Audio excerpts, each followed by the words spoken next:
The shuttle Challenger exploded soon after liftoff. There were 7 astronauts on board, one of them a woman schoolteacher. All of them are believed to have been killed. By the evening, Tahrir Square, the heart of official Cairo, was in the hands of the demonstrators. They were using the word revolution.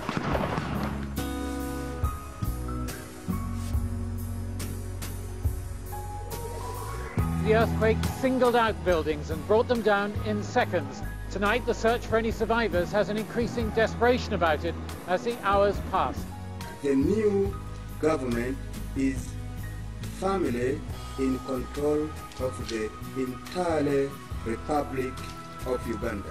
Moscow got its first taste of Western fast food as McDonald's opened their biggest restaurant in Pushkin Square. But the hundreds of Muscovites who queued up today won't find it cheap, with a Big Mac costing half the day's wages for the average Russian.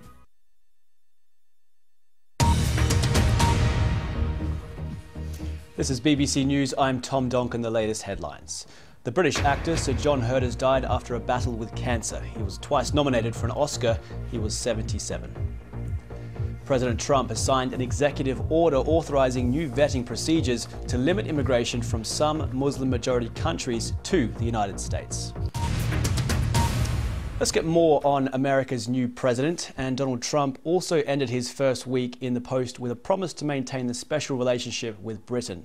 Hosting his first foreign visit with the British Prime Minister, Theresa May, Mr. Trump said the two countries were what he called a beacon for prosperity and the rule of law. Mrs. May said they had reaffirmed their unshakable commitment to NATO. Rajini Vaidyanathan reports from Washington. 5, 10, jump! A week since he took office, President Trump welcomed his first foreign leader to the White House. British Prime Minister Theresa May, who came to power after the Brexit vote in the UK last year. Both new to their jobs, both keen to strengthen the much-lauded special relationship.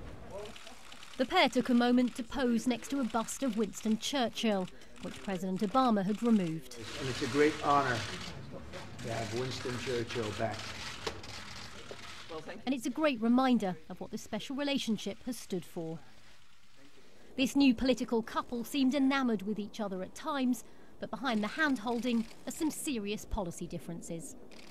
Ladies and gentlemen, the President of the United States and the Prime Minister of Those divides were highlighted in one of the first questions the President was asked by the BBC. Mr. President, you've said before that torture works. You've praised Russia.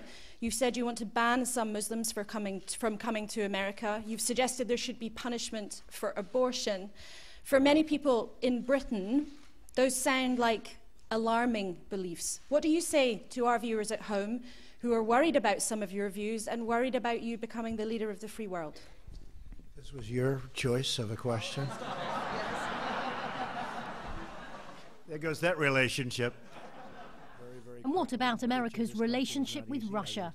Would sanctions punishing Moscow's actions in Ukraine be lifted? As far as the sanctions, very early to be talking about that. We believe the sanctions should continue until we see that Minsk agreement fully implemented, and we've been continuing to argue that inside the European Union. This news conference also showed how far President Trump was prepared to go to please his British visitor. He once said NATO was obsolete. Not anymore, said Prime Minister May.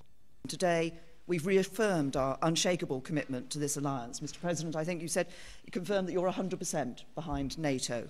A win for the British PM, but the real prize she came for was the promise of a trade deal with the US after the UK leaves the EU in Brexit. We are discussing how we can establish a trade negotiation agreement, take forward immediate high-level talks, lay the groundwork for a UK-US trade agreement. I thought Brexit, I think it'll go down that it will end up being a fantastic thing for the United Kingdom. I think in the end it will be a tremendous asset, not a tremendous liability. Thank you very much. Thank you. Thank you very much. The President ended by saying this relationship would also be fantastic. His dealings with other nations haven't gone as well this week, but the May-Trump partnership has got off to a good start. Rajini Vaidyanathan, BBC News, Washington.